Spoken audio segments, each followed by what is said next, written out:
क्या कर रहा हूं मैं?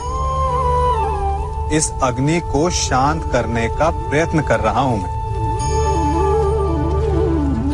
परंतु एक अग्नि दूसरी अग्नि को कभी शांत नहीं कर सकती। वो उसे और अधिक प्रज्वलित ही करती है। अपमान से जन्म लेने वाली अग्नि का प्रतिकार प्रतिशोध नहीं हो सकता, क्योंकि प्रतिशोध की अग्नि अपमान की अग्नि से अधिक प्रचंड होती है।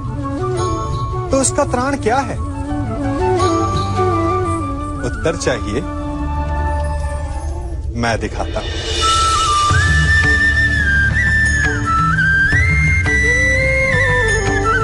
ये लकड़ी है शांति की, ठंडी, गीली।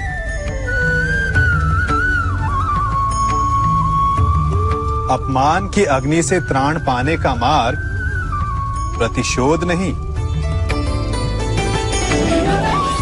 शांति है, स्वयं का विकास। अपने आप को इतना बड़ा बना लो कि आपका शत्रु आपका अपमान करने का प्रयास ही ना कर पाए। अन्यथा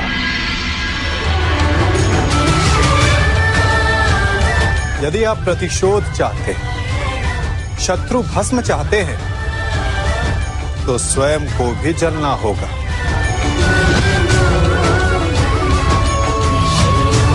क्योंकि प्रतिशोध की अग्नि स्वयं को भी जलाती है, और ऐसा आप कदापि नहीं चाहेंगे, है ना?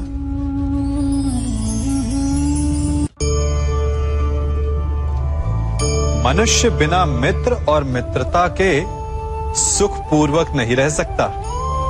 बालक हो या वृद्ध, गृहस्थ हो या गृह त्यागी सन्यासी, कवि हो या योद्धा, बिना मित्रों के किसी का जीवन नहीं चल सकता। यदि यह संबंध इतना आवश्यक और शक्तिशाली है, तो उसके उत्तरदायित्व भी आवश्यक हो जाते हैं।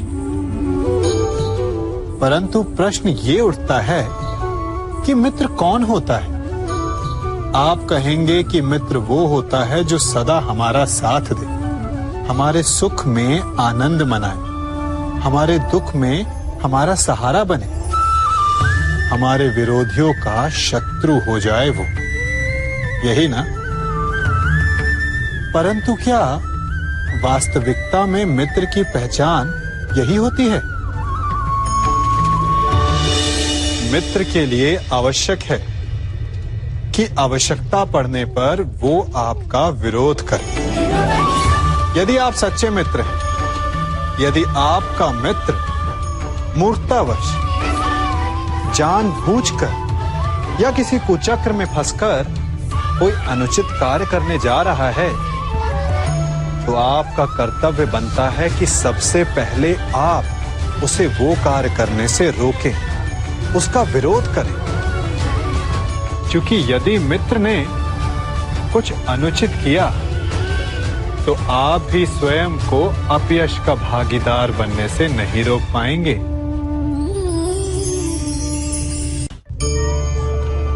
कभी किसी के यहां अतिथि बनकर गए हो? क्या अपेक्षाएं होती हैं आपकी? कि आपका स्वागत हो, सम्मान हो, यही ना? अवश्य कि आपका सत्कार करने वाला मन से ऐसा कर रहा है, या उसके मन में कोई खोट है? कहीं वो धूर्त तो नहीं? क्योंकि धूर्त का सत्कार भी विनाशकारी ही होता है। फिर से एक प्रश्न उठता है कि धूर्त को पहचाने कैसे? कभी सर्प को देखा है? उसके निकट जाओ तो फुफकारता है, दूर रहने की चेतावनी देता है।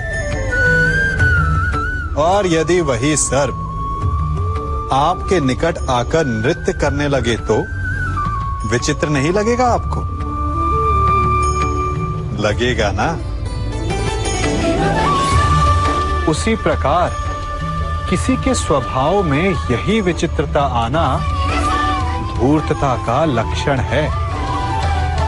धूर्तता से आपको ठगने वालों का भी सबसे बड़ा लक्षण यही होता है कि वो आपसे अपने स्वभाव के विपरीत व्यवहार करते हैं। जो आपसे अधिक मीठी बातें करे और अत्यधिक विनय दिखाए तो उससे सावधान हो जाइए, क्योंकि मित्र दिखावा नहीं करते और अत्यधिक प्रेम का दिखावा करने वाले मित्र नहीं होते। अति विनयम धूर्तस्य लक्षणम।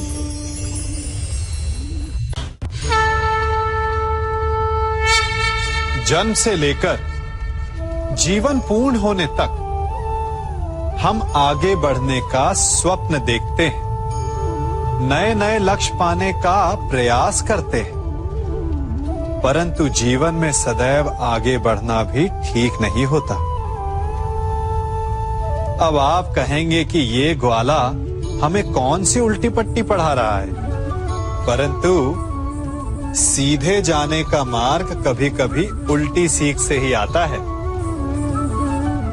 कभी कभी आगे बढ़ने से अधिक आवश्यक हो जाता है रुक जाना, स्वयं पर विराम लगाना। अच्छा स्वास्थ्य पाने के लिए भोजन करने से अधिक महत्वपूर्ण होता है कि आप कब भोजन करना रोक देते हैं। अच्छा संबंध बने उसके लिए आवश्यक होता है कि आप कब अधिक हस्तक्षेप करना रोक देते हैं।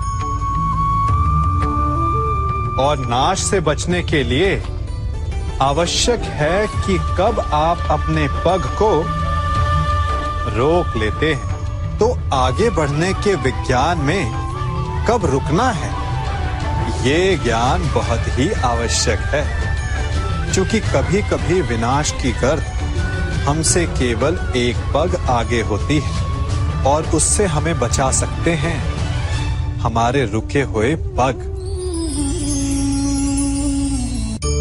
चाह मनुष्य के जन्म लेते ही उसके मन में जन्म ले लेती है। चाह जीवित रहने की, फिर प्रेम की, फिर आनंद की, फिर सफलता की, परंतु सबकी चाह पूर्ण नहीं होती। हर एक के पास अपनी चाह ना पूरी कर पाने के सैकड़ों कारण होते हैं। अपना लक्ष्य ना पूर्ण कर पाने के सहस्त्र बहाने होते हैं और हम ये जान ही नहीं पाते कि कब हमारी असफलता के कारण हमारे ना प्रयास करने के बहाने बन गए। हम जो चाहते हैं उसे ना पा सकने का कारण ये कभी नहीं होता कि अवरोध बड़ा था। कारण ये होता है कि हमारा प्रयास छोटा था। कभी कुएं से पानी निकाला है तो अवश्य देखा होगा कि कोमल रेशों से बनी हुई रस्सी भी कठोर पाषाण पर अपने निशान छोड़ जाती है और हर बढ़ता निशान उस पाषाण को और दुर्बल बना देता है। उसी प्रकार हमारा हर प्रयास हमें हमारे लक्ष्य के और पास ला सकता है। तो असफलता का कारण बाधा नहीं, प्रयासों की कमी।